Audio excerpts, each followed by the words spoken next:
Lena had spent most of her life listening to the quiet hum of deep space. It was the soundless kind of listening, the type that required patience, machines, and trust in numbers. Her post at the Mars Orbital Research Station was not glamorous. She did not fly sleek ships or attend high council meetings. She sat at a wide desk, eyes on a cluster of monitors, watching patterns of data that most people would find boring after a few minutes. Tonight, the room was dim except for the glow of the screens. The station was on the dark side of Mars, shielded from the sun, and the curved glass panels showed a sea of cold stars beyond the station's walls. Space stretched forever, silent and indifferent.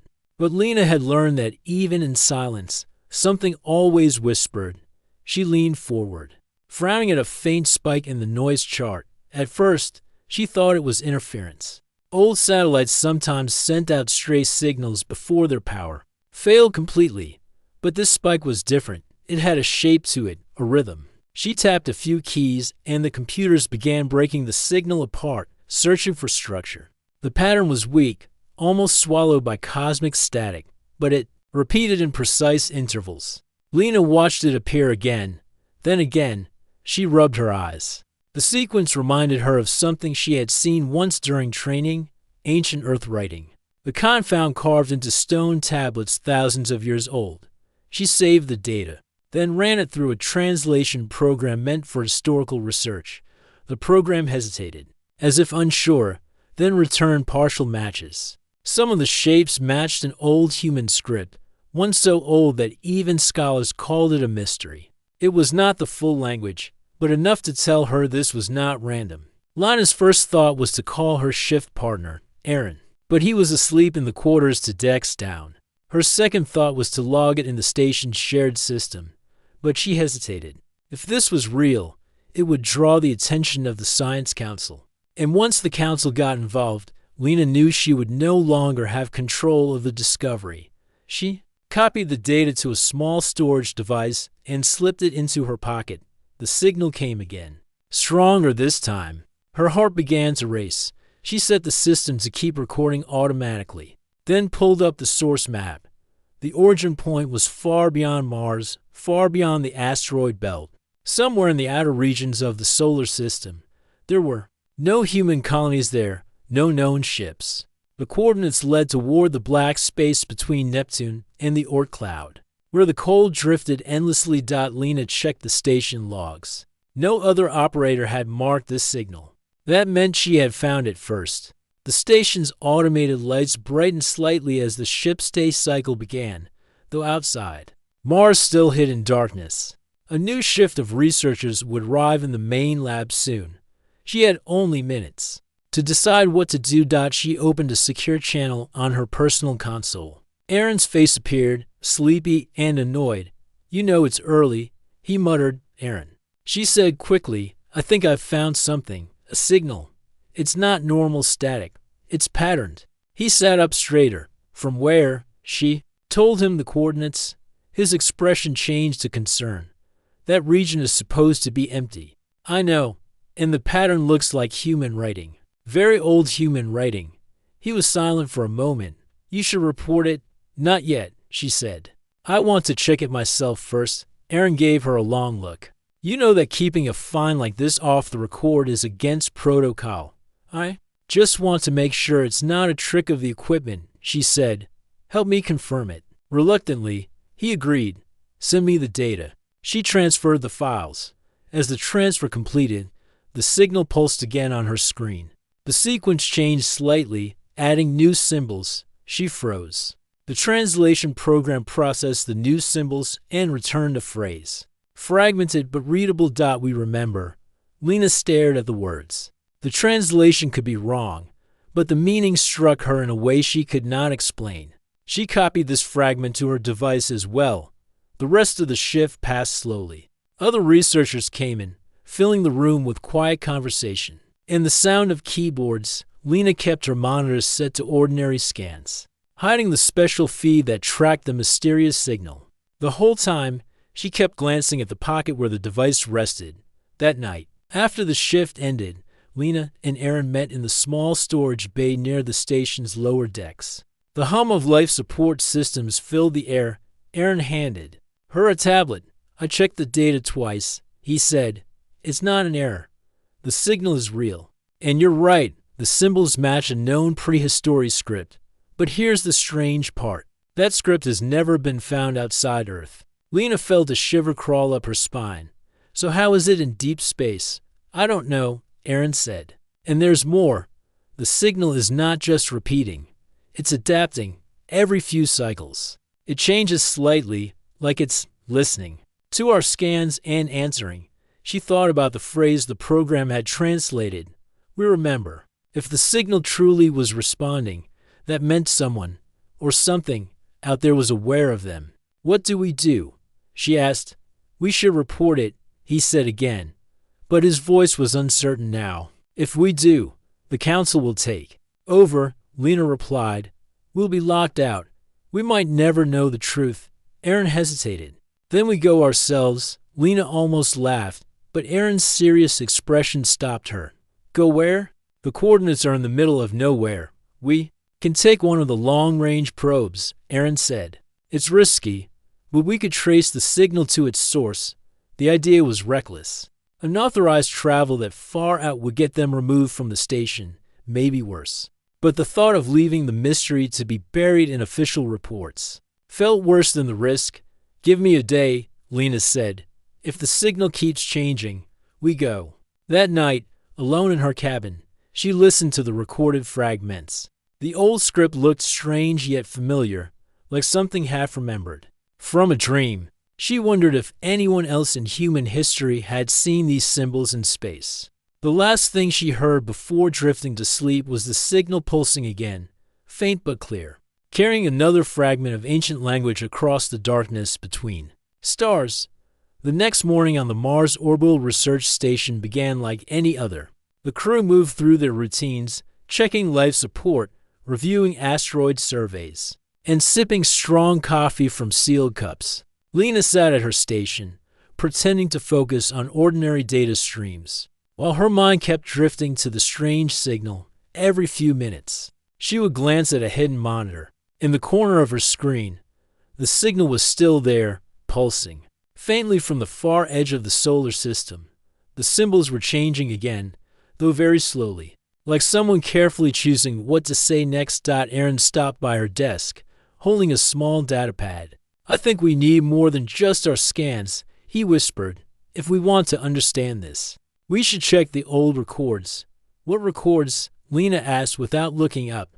The lunar archives. He said, they store copies of every ancient text, every archaeological find from Earth's past, even things the public never hears about. Lena glanced at him.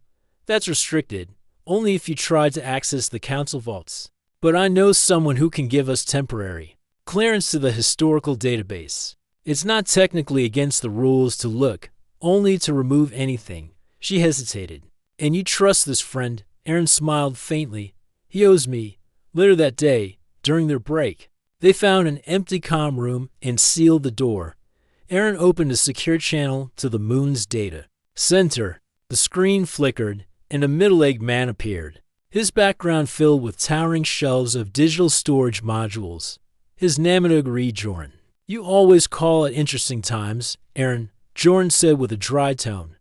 We need access to the oldest records, Aaron replied, Earth's prehistory. Anything related to unknown scripts? Jorn raised an eyebrow. That's not your field. Why? It's for a private research project, Aaron said carefully. Jorn studied them for a long moment. Fine. You have 12 hours. I'll log it under atmospheric studies. The screen split, showing a vast index of archives. Lena quickly began searching, typing in the symbols she had copied from the signal. The database searched for matches, sifting through centuries of archaeological scans and translations. At first, the results were fragments, carvings from broken stones and forgotten deserts, symbols painted on cave walls that no one could fully explain. Then something unusual appeared. It was a classified file marked Council Eyes Only. Lena clicked it. A warning flashed, access restricted. Attempt will be recorded. She sat back. It's locked. Aaron leaned over, That means it's important. I know. But if we break into it, they'll know someone was looking before they could decide. Joran's voice came through the channel. I can open that file for you, but if I do, you never mention my name to anyone. Understood? They both nodded. The file opened, and a series of images filled the screen. They showed an enormous stone tablet found deep beneath an excavation site in what was once called Mesopotamia. The tablet was covered in the exact same symbols as the signal, but there was more. At the bottom of the stone, carved in perfect lines, was a depiction of a planet with 2 moons. It was not Earth. A council report followed the images. It explained that the tablet had been found centuries ago, but was hidden from the public. The planet shown was identified as a real location outside the solar system. According to the report, the symbols described a return to the place of origin. Lena felt her pulse quicken. They knew. She whispered. Aaron scrolled further. Look at this. The report says similar tablets were found on 3 different continents. Each one mentioned the same planet. The council decided to classify everything. Joran interrupted, his voice lower now. You're not the first to notice strange patterns in deep space. Signals like yours have been detected before, but they vanish before anyone can trace them. Officially, they never existed. Why hide them? Lena asked. Maybe they think it's safer, Joran said. Or maybe they don't want anyone to ask the wrong questions before they could ask more. An alert flashed online in his monitor. Signal variation detected. She switched to her private feed. The sequence of symbols was shifting rapidly now, almost as if the sender knew they were closer to understanding. The translation program worked for a moment, then displayed another short phrase. The time is near. Lina's stomach tightened. What did it say? Aaron asked. She showed him. Joran leaned closer to his camera. If you're getting direct messages now, you need to be careful. Someone else might be watching your scans, not just the council. Aaron frowned. Who else? Joran shook his head. That's the part I don't know. But if the council has been hiding this for generations, they're not the only ones interested. The connection cut suddenly. Lena and Aaron exchanged worried glances. They spent the next hours copying every useful piece of data into a hidden folder. Lena studied the images of the tablet over and over. The carved planet with 2 moons seemed to call to her, as if it were more than just a symbol. She imagined standing on its surface, looking up at the twin moons, feeling something ancient and familiar stir in her mind when their shift ended. They met again in the storage bay. We need to see that planet, Lena said. You're serious? Aaron asked. Think about it. The signal comes from the outer system. Maybe it's a relay, pointing toward that world. If the council has kept this secret for so long, maybe they're afraid of what's there. And I want to know why. Aaron, pace the small space, even if we take a long-range probe. It's months of travel just to leave the solar system, and we'd be going blind. No maps, no support. We have coordinates, she reminded him, and we have a reason. He stopped pacing. If we do this, there's no going back. The moment we leave without permission, we're on our own. Lena nodded. I'm ready. For a while, neither spoke. The hum of the station's systems filled the silence. Then Aaron sighed. We'll need supplies, fuel cells, and a probe with long-range shielding. I can get us access, but it will take a few days. We'll meet here tomorrow, Lena said. Until then, keep your console on the signal. If it changes again, we need to know right away. As they left the bay, Lena glanced once more at the small storage device in her pocket. On it were the ancient symbols, the image of the alien planet, and the message that now seemed to echo in her thoughts. The time is near, far away. Beyond Neptune's silent orbit, something waited, and it was calling to them. 3 days passed. Since Lena and Aaron had uncovered the hidden records, the signal kept changing. Each new variation felt more deliberate, like a voice growing clearer in the darkness. By the end of the 3rd day, Aaron had secured access to a long-range probe, a sleek silver craft stored in the lower hangar. Its name, Pathfinder 2, was painted along the side. It was designed for deep space exploration, equipped with strong shielding and a compact living module. The two of them met in the storage bay to finalize their plan. Aaron was bent over a small crate, checking the power cells when the station's emergency lights began to flash. A deep tone echoed through the metal walls. Attention. Unscheduled vessel approaching. All personnel report to secure stations. They looked at each other. Who's coming here without clearance? Lena asked. Aaron shook his head. I don't know. This station isn't on any trade route. The comm system came alive. Command to all crew. Incoming vessel is unidentified. Docking request has been received. Lena's heart began to race. Do you think? Maybe, Aaron said quietly. They left the storage bay and joined the flow of crew members heading toward the main observation deck. The large curved windows gave a clear view of Mars and the black space beyond. Out there, a shape was gliding toward the station. It was unlike any ship Lena had seen before. Its surface shifted in subtle patterns, as if the metal itself were alive. There were no visible engines, yet it moved with smooth precision. The ship slowed, rotating slightly, and aligned with one of the private docking ports. A faint shimmer surrounded it, like a heat haze, before fading away. The station's docking. Clamps engaged with a soft vibration through the floor. The air felt tense. Crew members whispered to each other. No one recognized the design of the ship. A moment later, the internal doors to the docking area slid open. From the shadows stepped a tall figure in a smooth gray suit that seemed to shift shades under the light. The face was human-like, but the eyes were larger, their colors shifting between silver and pale blue. The figure moved with calm, precise steps. His voice was steady when he spoke. My name is Tyler. I am here to speak with Lena and Aaron. The crowd fell silent, heads turned toward them. Lena felt every gaze on her. Aaron stepped forward, his tone guarded. We are Lena and Aaron. What do you want? Tyler's expression did not change. We need to discuss the signal you have been studying privately. Lena's thoughts raced. How do you know about that? Tyler looked at her directly. Because it was not meant for you to find. He gestured toward the docking port. Come. We should not speak here. Aaron glanced at Lena. She could see his hesitation, but also his curiosity. Without a word, they followed Tyler into his ship. Inside, the air was cooler and carried a faint metallic scent. The walls were smooth and seamless, lit from within by a gentle white glow. The corridor curved slightly until they reached a small room with 3 seats. Tyler motioned for them to sit. When they were settled, he spoke again. The signal you detected is ancient. It is tied to events that took place before you recorded history. Its origin is known to us, but it is not meant to be shared with your people. Not yet. Why? Lena asked. Because the truth could change how your species sees itself. And that change could be dangerous for you and for others. Aaron leaned forward. We already know something. The old records, the tablets. The planet with 2 moons. You can't tell us none of it is real. Tyler studied him for a moment.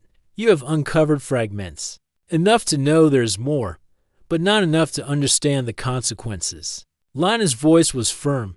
Then explain it. If we are in danger, we need to know. Tyler's silver blue eyes seemed to hold both patience and caution. Long ago, your kind were not confined to one world. Humans were explorers, traders, and warriors. You had ships that crossed between stars. But a war began, a war that nearly destroyed more than just your people. When it ended, a choice was made. The survivors of your species were taken to a young world far from the heart of the galaxy. Your history was erased. Your technology was lost. You were given time to begin again. Lena stared at him. You're saying humanity was moved to Earth? Yes, Tyler said simply. For thousands of your years, you have been left alone. The signal you found is from those who remember, those who wish to see what has become of you. Aaron crossed his arms. And you don't want that to happen. Tyler's gaze shifted slightly. I am here to prevent events from moving too quickly. If your people learn too much too soon, it will not only draw attention from old enemies, it may awaken instincts you are not ready to control. Lena felt a chill at his words. So what do you expect us to do? And your investigation, Tyler said. Erase your records. Let the signal fade. Aaron gave a short laugh. And just forget we ever saw it? That would be wise, Tyler said calmly. Lena shook her head. You came all the way here because you're worried about what we might find. That means it's important. And I'm not going to stop looking. For the first time, Tyler's expression shifted, a faint trace of something like regret. Then you will have to face what comes next. The room was silent. The soft hum of the ship's systems was the only sound. Tyler stood. I will leave you with a warning. Not all who remember your past wish to see you return to it. Some would rather end your species than risk history repeating itself. He stepped toward the door. Think carefully before you act. Without another word, he guided them back to the docking port. As they stepped onto the station, the door sealed behind them. The alien ship detached, moving away in silence. Moments later, it vanished, not jumping into faster-than-light travel, but simply fading from sight as if it had never been there. Lena and Aaron stood in the empty docking bay. What do you think? Aaron asked quietly. I think, Lena said slowly, that if Tyler didn't want us to find the truth, then finding it is more important than ever. Aaron gave a small nod. Then we keep going. They walked back toward the lower decks. Outside, Mars glowed red under the distant sun, somewhere beyond the cold edges of the solar system. The signal continued to pulse, waiting for them to listen. For 2 days after Tyler's visit, Lena and Aaron worked in silence on the surface. They followed their normal duties. They attended briefings, ran scans, and filed routine reports. But beneath the routine, they were making careful preparations. Tyler's warning had not frightened them away. If anything, it had pushed them further. They now knew the signal was tied to something far older and stranger than they had imagined. And if Tyler feared them learning more, that meant there was something worth finding. On the third night, Aaron stood at a console in the lower hangar, watching a cluster of dots on the tracking display. One dot moved steadily away from the station. Tyler's ship. He's heading out system, Aaron said. Course is direct toward the coordinates where the signal came from. Lena tightened the straps of her utility bag. Then we follow him. They boarded Pathfinder 2, the long-range probe Aaron had prepared. The ship was small, built for research rather than comfort, but it had strong engines and the shielding they would need. Aaron took the pilot's seat while Lena monitored the tracking feed. The hangar doors slid open, and the cold blackness of space stretched before them. Engines hummed, and the Pathfinder slipped free of the station. Once they were far enough, Aaron engaged the stealth field, a low-energy cloak designed to mask their heat signature and blend with background radiation. It was not perfect, but it might keep them hidden from Tyler's sensors. For ours, they followed at a careful distance. Tyler's ship moved with smooth, unnatural speed, as if the space around it carried it forward. They passed beyond the orbit of Neptune, into the far reaches where sunlight was little more than a distant glimmer dot at last. Tyler's ship slowed. Lena leaned toward her screen. He's stopping. No. He's entering a jump point. A jump point was a stable tier in space, an invisible gate that could send a ship across light years in moments. The Pathfinder's jump drive was weaker, but Aaron locked onto the same coordinates. Light bent around them. The stars blurred, stretched, and then snapped back into focus. Before them hung a planet that took Lena's breath away. It was not large, but its surface glowed with strange colors, deep green forests, silver blue seas, and mountain ranges that shone faintly in the light of 2 moons. The twin moons moved slowly across the sky, casting pale shadows on the clouds. That's it, Aaron said softly, the planet from the tablets. Tyler's ship was already descending through the atmosphere. Aaron guided the Pathfinder into a higher orbit, keeping them out of view. From this height, Lena could see enormous shapes on the surface. Lines and circles so large they could only be seen from the sky. They were not natural. Those are structures, Lena said. Cities. Maybe, but they're too regular to be ruins. Some of them still look intact. They chose a landing site far from Tyler's path, near the edge of a vast forest that bordered a wide plain. As they descended, the colors of the planet grew sharper. The trees had leaves shaped like spirals, their trunks silver gray. The grass on the plain shimmered faintly as the wind passed over it. The Pathfinder touched down in a clearing. The air outside was rich and crisp, carrying scents of flowers and wet stone. Gravity was close to Earth's, but the light from the two moons gave the land an otherworldly glow even in daytime. Lena activated her scanner. Breathable atmosphere, no harmful levels of radiation. This place is almost welcoming. They moved toward the plains. From here, the nearest structure was visible. A vast tower rising from the earth, its surface smooth and seamless. It was not made of stone or metal they recognized. Strange markings ran along its sides, glowing faintly like the symbols in the signal. The closer they came, the more Lena felt a strange pull in her chest. It was not fear, but something like recognition. She placed a hand on the tower's surface. It was warm, as if alive. The symbols flared briefly at her touch. Erin stepped back in surprise. "You did that?" "I don't know," she said. "It just reacted." A section of the tower shifted, opening into a tall doorway. Inside, a soft white light spilled out, illuminating a wide chamber. They stepped inside cautiously. The walls curved upward into a dome, and at the center stood a raised platform. Around it, holographic shapes flickered into view, stars, planets, and swirling lines connecting them. "This is a map," Erin said. The map shifted, focusing on a cluster of stars. One was Earth's sun. A thin golden line stretched from the sun to another star far across the display, the system they were standing in now. Then the image changed.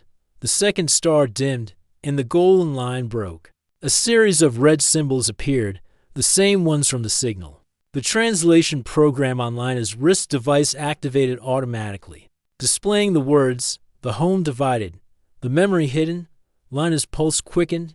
This is it. This is the history Tyler didn't want us to see."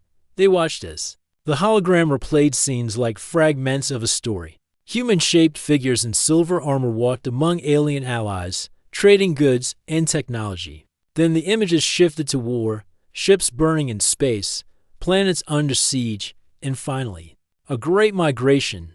Large fleets carried humans to a young blue planet. The last image showed the twin-moon world slowly fading from view, as if erased. Deep hum filled the chamber. The map dissolved, replaced by a single glowing symbol in the air. Lena recognized it instantly. It was the same as the first message they had ever translated.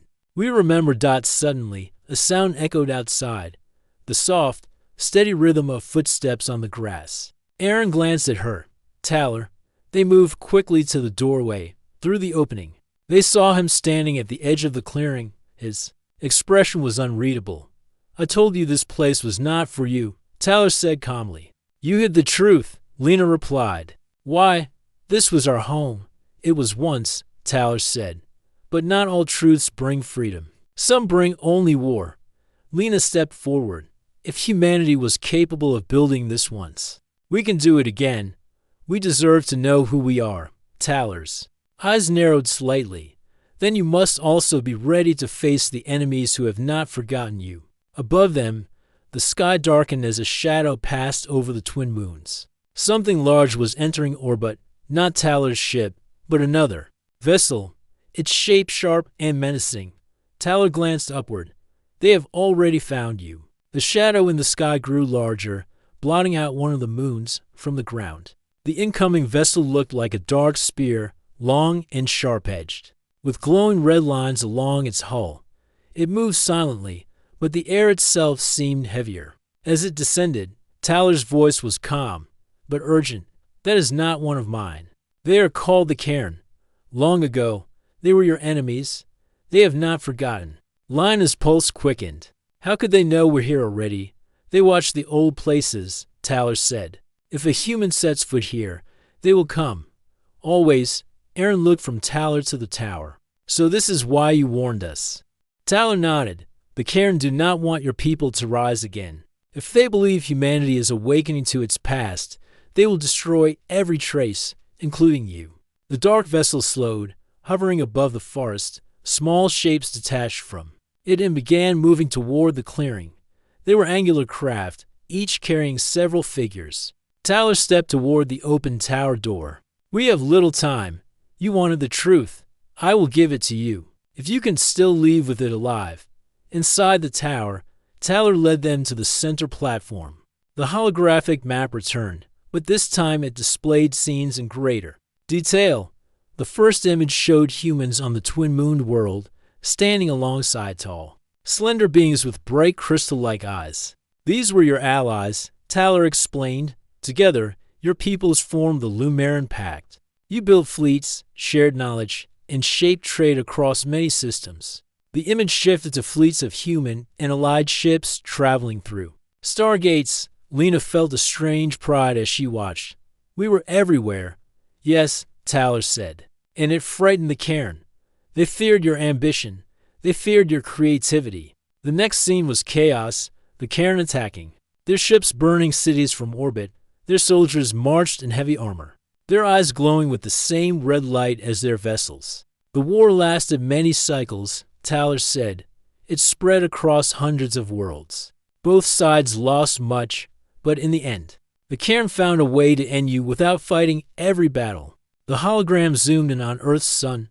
Dozens of human ships, escorted by Lumaran vessels, approached it. Tyler's voice grew quieter. Your allies hid the survivors on a world far from the war. They erased your history. They believe if you forgot, the Cairn would forget you as well. But they didn't, Lena said. No. Tyler replied, some Cairns still remember. They guard the ruins of your worlds, watching for signs of your return. The hologram flickered as a deep rumble echoed from outside. Aaron moved to the doorway and looked out. They're almost here. Tyler tapped the platform. A section of the floor opened, revealing a smooth black container. Inside is a memory core. It holds records from before your fall, your designs, your maps, your laws. If the Cairn capture it, they will destroy it. If you take it, your people will know the truth. Lena stepped forward. Then we take it. Tyler locked eyes with her. If you do, you must protect it. Once this knowledge spreads, your world will never be the same. Outside, the sound of engines grew louder. Dark armored figures were landing at the edge of the clearing. Aaron grabbed the container. No more talking. Let's move. They left the tower through a narrow side passage Tyler had opened in the wall.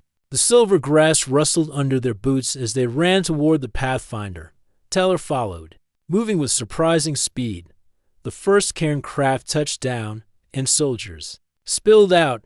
They moved in tight formation, their armor glinting in the moonlight. One spotted them and shouted something in a harsh, metallic voice. Red bolts of energy struck the ground behind them, sending up sprays of dirt. Lena felt the heat at her back. They're trying to drive us toward the forest. Aaron glanced over his shoulder. Then we go through it. They plunged into the spiral leaf trees. The canopy above blocked most of the moonlight, casting shifting shadows on the ground. The Cairn followed, their heavy footsteps breaking branches and crushing leaves. Tyler pointed ahead. Your ship is just beyond that ridge. They climbed. Quickly, the black container secured in Aaron's pack. More energy bolts flashed through the trees. One grazed a trunk, splitting it with a sharp cracked dot at the ridge's top. They could see the Pathfinder in the clearing below. Aaron tapped the control band on his wrist, and the ship's engines powered up with a rising hum. They slid down the far side of the ridge and ran for the ship. The rear hatch opened, and they scrambled inside. Lena jumped to the co-pilots seat while Aaron sealed the hatch. Talor stood near the door, watching the forest go. I will delay them. What about you? Lena asked. They cannot catch me, Tyler said simply. He stepped out before they could argue, vanishing into the shadows of the trees. The Pathfinder lifted off just as Cairn soldiers burst from the forest edge. Energy bolts streaked upward, but the shielding absorbed them. Aaron angled the ship toward the upper atmosphere. As they climbed, Lena looked back. The twin-mooned world grew smaller below them, its surface glowing softly. The dark Cairn vessel was still in orbit, but it made no move to follow. Only when they were clear of the planet's gravity did Aaron speak. We have the core. Now what?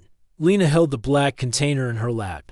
It felt heavier than it should, as if the weight of everything inside it pressed down on her. Now we take it home. The Council can't hide this forever. Aaron gave her a quick glance. You know they'll try. I know, Lena said. But the truth has waited long enough. Outside, the stars stretched endlessly. Somewhere out there, the cairn would be watching. And somewhere closer, the council would soon learn what they had done. But for the first time, Lena felt certain.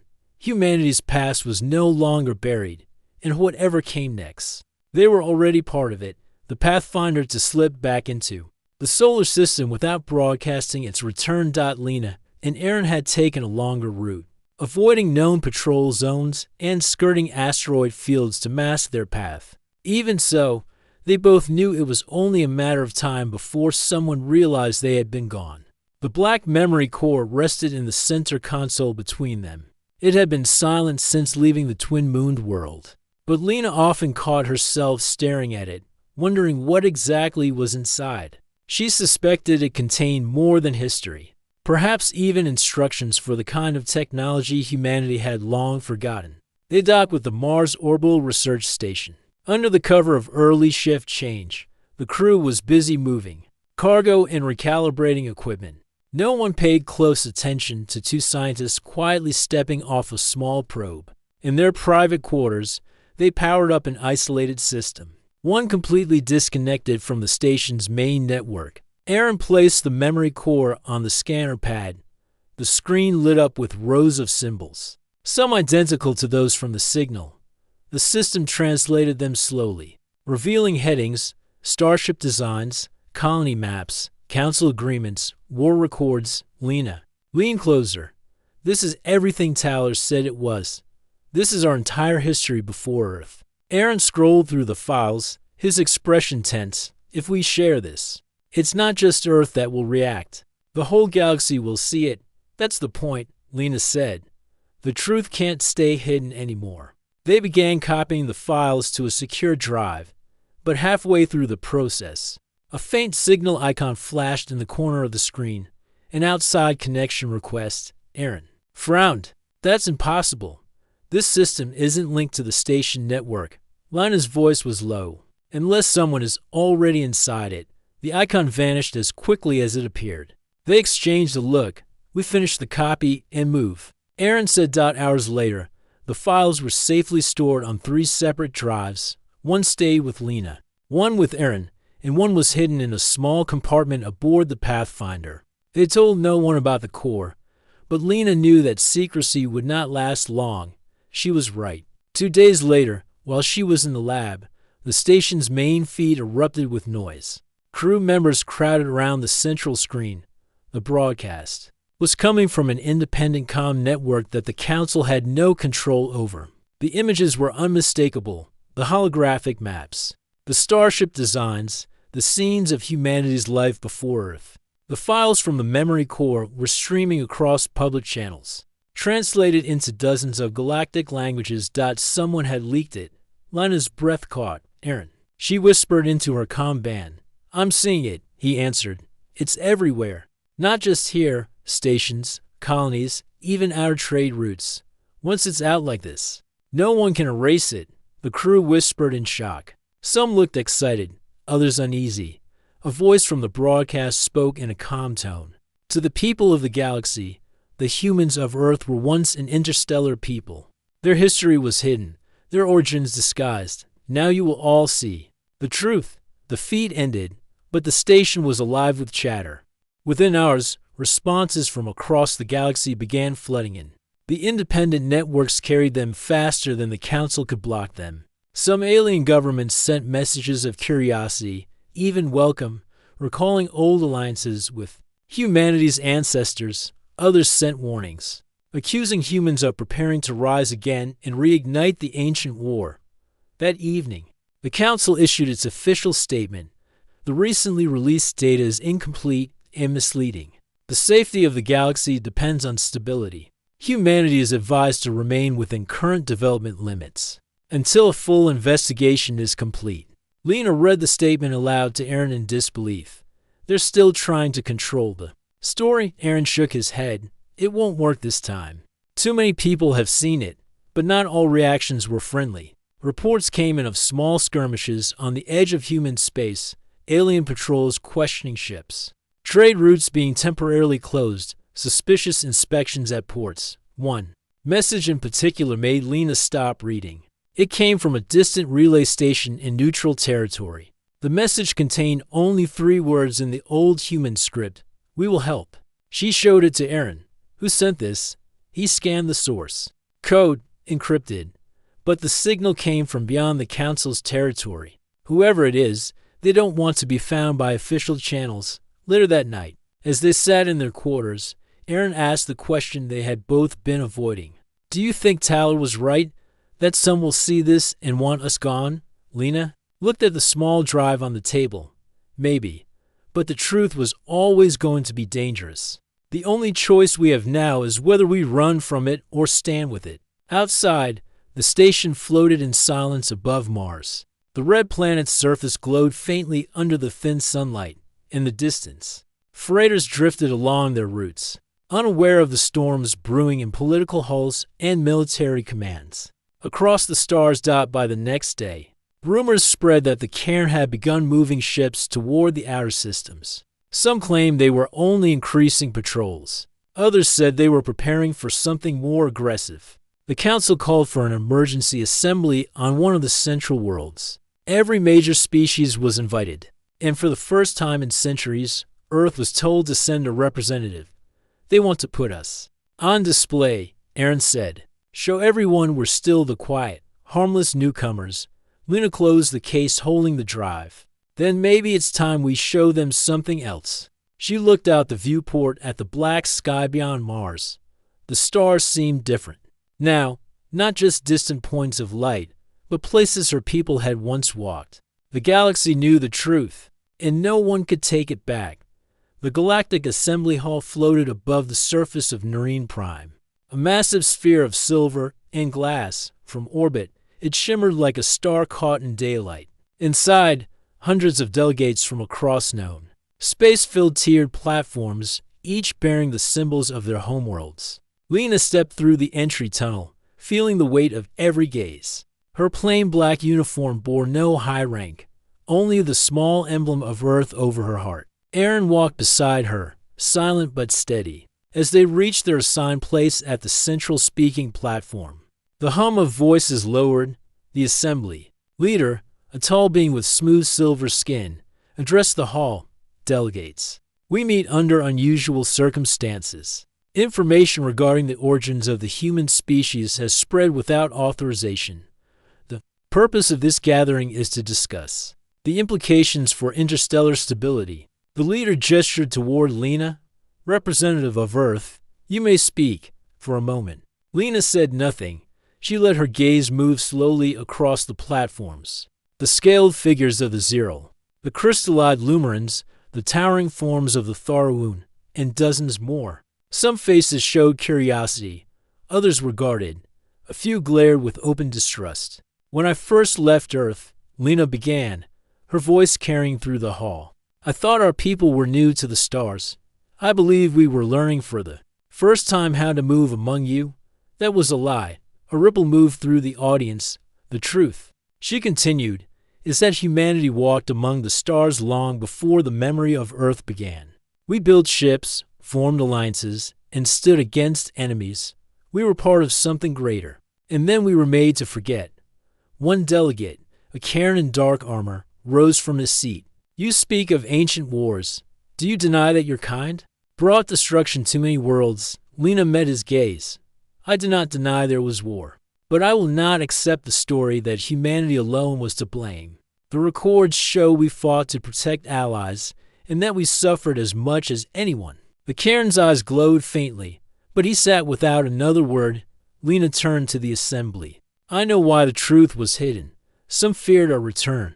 Some believed we were too dangerous. But what is more dangerous, a people who know who they are, or one forced to live in ignorance?" A Lumaran delegate stood. Her voice was clear and musical. "Our records confirm what she says. My ancestors fought beside hers. We did not erase the truth to harm them, but to save what was left.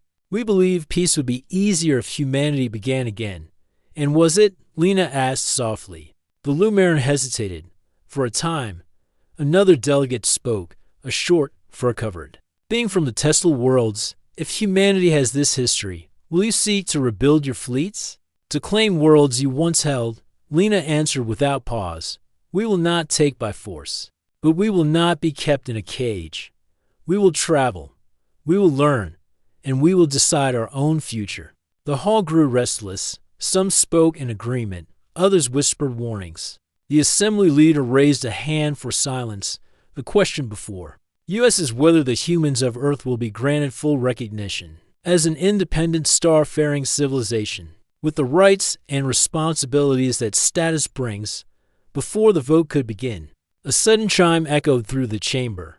A security officer rushed in and handed a data slate to the leader. The leader's expression tightened. A message has arrived from Cairn Command. Their fleet is already moving toward the outer human systems.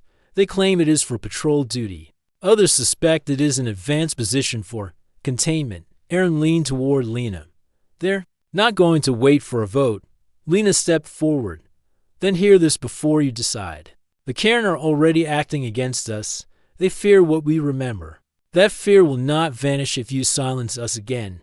It will only grow if you believe in stability. Then stand with us now, while there is still time to choose peace over another war. Her words hung in the air. The leader called for the vote. Lights flared above each platform. Green for yes, red for no. The colors shifted in waves. Aaron's grip tightened on the edge of the platform as they waited. When the last light settled, the result appeared above the hall. Recognition granted. A wave of sound filled the chamber. Cheers from some platforms, sharp protests from others. The Cairn delegation left their seats without a word. Lena took a slow breath. Then it's official. The leader addressed her directly.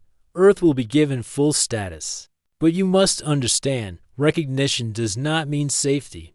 The decisions you make now will shape how the galaxy sees you for generations. I understand, Lena said, and we will not waste the chance later in the docking bay. Lena and Aaron boarded the Pathfinder 2.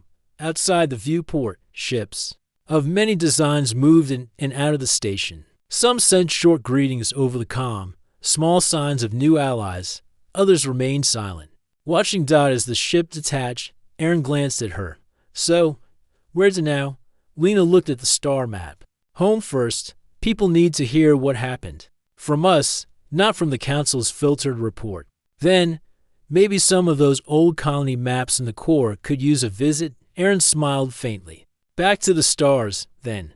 Back where we belong, Lena said. The Pathfinder turned toward the darkness between the worlds. Ahead lay uncertainty, danger, and possibility, the same things their ancestors had faced long ago. But this time, humanity would face it knowing exactly who they were, and nothing in the galaxy could erase that again. Push too far, and you will see what patience can hide.